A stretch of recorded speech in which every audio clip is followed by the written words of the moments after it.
Gara-gara cemburu, seorang suami tergamak menikam isterinya yang juga seorang jururawat. Mangsa dipercayai meninggal dunia di rumahnya kira-kira pukul 6 pagi tadi. Suspek ditahan polis semasa menyerahkan diri di Balai Polis Perlis selepas 4 jam kejadian berlaku. Siasatan awal mendapati berlaku pertengkaran antara suspek dan mangsa sebelum suspek mula berang dan bertindak menikam mangsa menggunakan sebilah pisau di bahagian dada kiri. Suspek kemudian membawa mangsa ke bilik utama dan menutupi badan mangsa menggunakan selimut sebelum membersihkan kesan darah di lokasi kejadian. Kedua-dua anak berusia 8 dan 10 tahun dihantar ke rumah pengasuh sebelum suspek menyerah diri. Berpunca kita syaki jugalah dan dia mengaku daripada cemburu lah sebab dia syak kata isteri dia berlaku curang. Tapi kita masih dalam siasatan lah sebab daripada kita semakan awal kita dia ada rekod dadah lah. Hasil siasatan lanjut terdapat kesan luka sedalam 2 cm pada tubuh mangsa akibat ditikam. Mayat mangsa dibawa ke Hospital Sultan Abah Yahya Al-Ustar untuk bedah siasat. Kes disiasat di bawah Seksyen 302 Kanun Kesiksaan dan permohonan reman akan dibuat esok di Kompleks Mahkamah Kangar.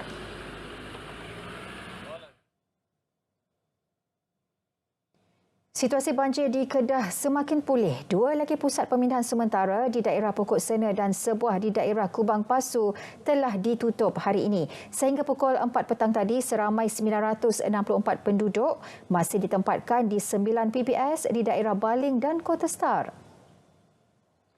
Ketua Bahagian Sekretariat Pengurusan Bencana Angkatan Pertahanan Awam Malaysia APM Kedah, Meja Pertahanan Awam Muhammad Suhaimi Muhammad Zin berkata, PPS Mahat Tarbiah Derang dan PPS Sekolah Kebangsaan Bukit Hijau ditutup kira-kira pukul 2.15 petang tadi, manakala PPS Surau Permatang Limau ditutup petang semalam. Banjir yang berlaku pada 27 September lalu menyebabkan 485 penduduk melibatkan 138 keluarga di daerah Pokok Sena telah dipindahkan ke 3 PPS berkenaan. Sementara itu, sebuah PPS di daerah Kubang Pasu iaitu PPS Sekolah Kebangsaan Malau telah ditutup pada pukul 1 tengah hari tadi. Kombinasi antara digital dan fizikal merupakan konsep terbaru untuk Minggu Saham Amanah Malaysia MSAM yang sedang berlangsung di Setia Fortins Bertam bermula hari ini hingga 8 Oktober depan. Bertemakan bijak melabur, santai berhibur, ia selaras aspirasi PNB untuk meningkatkan literasi keuangan dalam kalangan rakyat. Ketua Pegawai Strategi PNB, Fadzihan Abbas Mohamed Ramli berkata, konsep digital itu pastinya memudahkan orang ramai yang tidak berkesempatan hadir secara fizikal. Mereka boleh mempelajari bagaimana cara menabung dan melabur menerusi laman sesawang PNB. Acara tahunan ini adalah kelestarian PNB dalam meneruskan komitmennya ke arah membiayai pendidikan komuniti, literasi keuangan dan inisiatif perkongsian pengetahuan. Pelbagai pameran dan aktiviti mesra keluarga disediakan.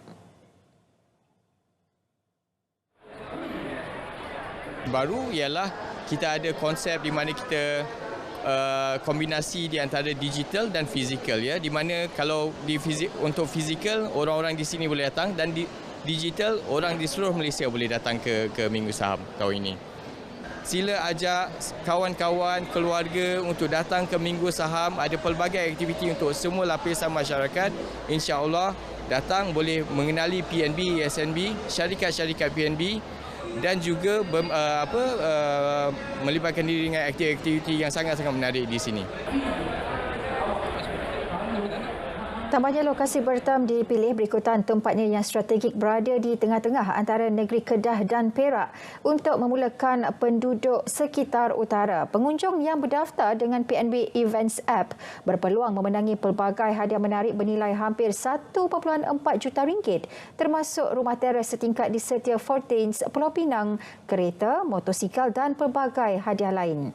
PNB menyasarkan lebih 150,000 pengunjung hadir untuk MSAM kali ini.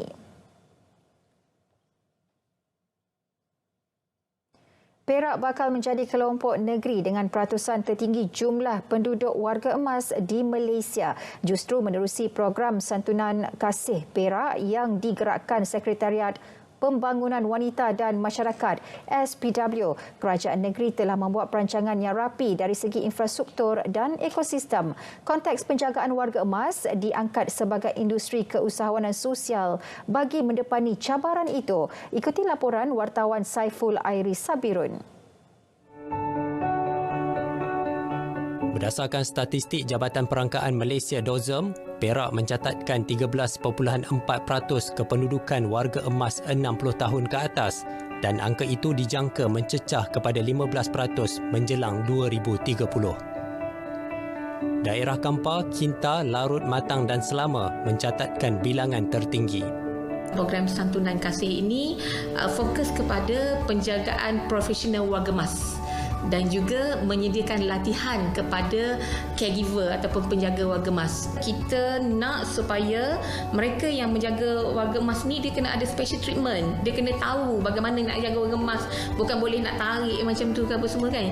Jadi bila dia ada kemahiran apabila kita menghantar mereka pergi latihan, jadi keyakinan bukan sahaja mereka nak menjaga warga emas. Sebenarnya macam saya sebut tadi soal social enterprise tadi, orang tengok oh dia ni ada kemahiran, ada sijil yang ditauliahkan untuk menjaga warga emas. Jadi dalam masa yang sama mungkin ada keperluan-keperluan orang boleh berhubung untuk mendapatkan perkhidmatan, dan inilah platform yang kita sediakan melalui program santunan kasih. Dengan kerjasama Jabatan Kebajikan Masyarakat JKM dan Pusat Aspirasi Anak Perak PASAK yang menyediakan latihan, peluang ini terbuka kepada individu persendirian yang ingin menjana pendapatan. Perkhidmatannya akan tersedia di laman sesawang kelab bagi memudahkan panduan dan rujukan pelanggan. Kita kumpulkan dahulu penjagaan data penjaga yang available untuk memberi servis kepada warga emas. Jadi SPW ni bertindak sebagai ejen pengumpul kepada data-data penjaga warga emas, dan kita cuba untuk padankan dengan yang memerlukan di dalam kawasan negeri Perak, insya-Allah. Individu yang memerlukan, terutamanya keluarga dan anak-anak yang mungkin meninggalkan ibu bapa di rumah, yang memerlukan penjagaan rapi semasa bekerja dan sebagainya, dan memerlukan penjagaan mingguan dan sebagainya. Jadi keperluan itu kita boleh setkan di dalam web tersebut. Perancangan yang telah dibuat ini bukan sahaja bagi menjaga kebajikan warga emas, tetapi turut meneroka industri baharu bagi menjana ekonomi negeri selaras Pelan Perak Sejahtera 2030. Penyertaan lebih ramai badan bukan kerajaan, NGO dan pihak swasta sangat digalakkan bagi memacu impak yang lebih tinggi. Laporan Saiful Airi Sabirun, RTM.